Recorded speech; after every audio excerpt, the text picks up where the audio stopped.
Hello everybody, this is Albert with Green Tea House. I hope you're doing well today. Today we're going to do the 101 on Black Dragon Oolong tea. Now before we begin, I highly recommend you check out our back catalog, especially on the fundamentals of tea. And I'll make sure to put some banners up here for germane episodes.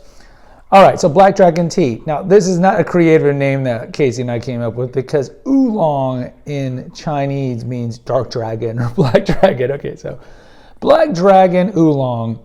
I think the best comparison video would be the one we did on Magnolia Oolong, which is a lighter Oolong. So let's go back in case you just plopped in, you haven't been watching these in order.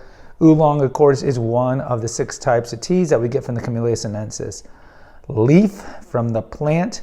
And the oolongs are oxidized in the middle range. Green teas are not oxidized, black teas are fully oxidized, meaning broken down. And when they're broken down, therefore their taste, color, everything changes. The oolongs are in this middle range between 15 to even 60, 70%, where the lighter oolongs taste more like a green tea. So Magnolia Oolong, for example, some of the Taiwanese oolongs, the most famous ones at least, tend to be light, so they kind of have more of a green tea's lighter roasting taste. And then the darker oolongs tend to taste more like a black tea.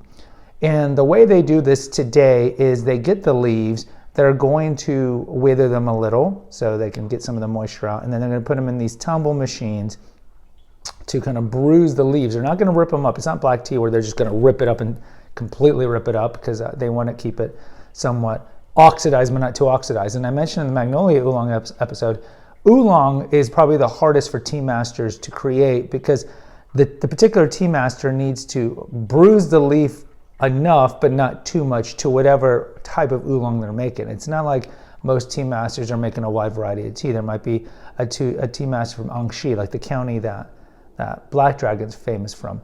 He's making one that's going to be 40% oxidized. So the tea master needs to be able to bruise it enough, but not too much, but just enough.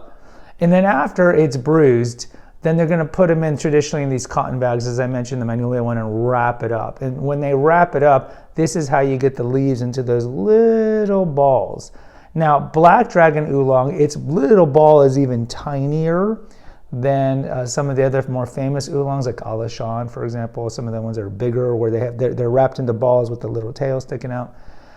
So Black Dragon is going to be a little smaller. Black Dragon is going to be more oxidized than Magnolia Oolong, but even Black Dragon Oolong is still about 40-45%. But if you drink a light Oolong next to a darker Oolong, even though the oxidation percentage is only about 25% difference, you will notice a substantial change.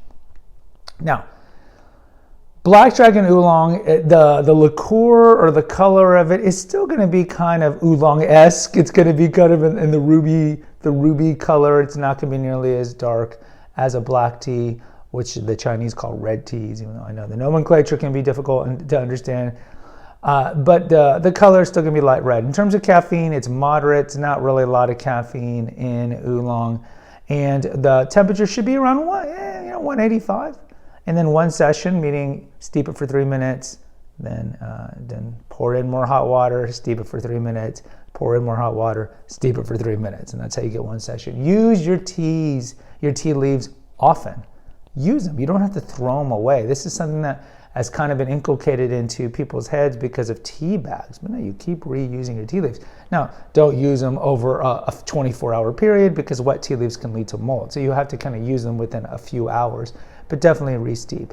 So in closing, Oolong, Chinese, comes from the Anxi County of Fujian in China. And there's various cultivars. Iron Goddess of Mercy is one of the more famous ones that are from Black Dragon. Again, there's various cultivars or strands.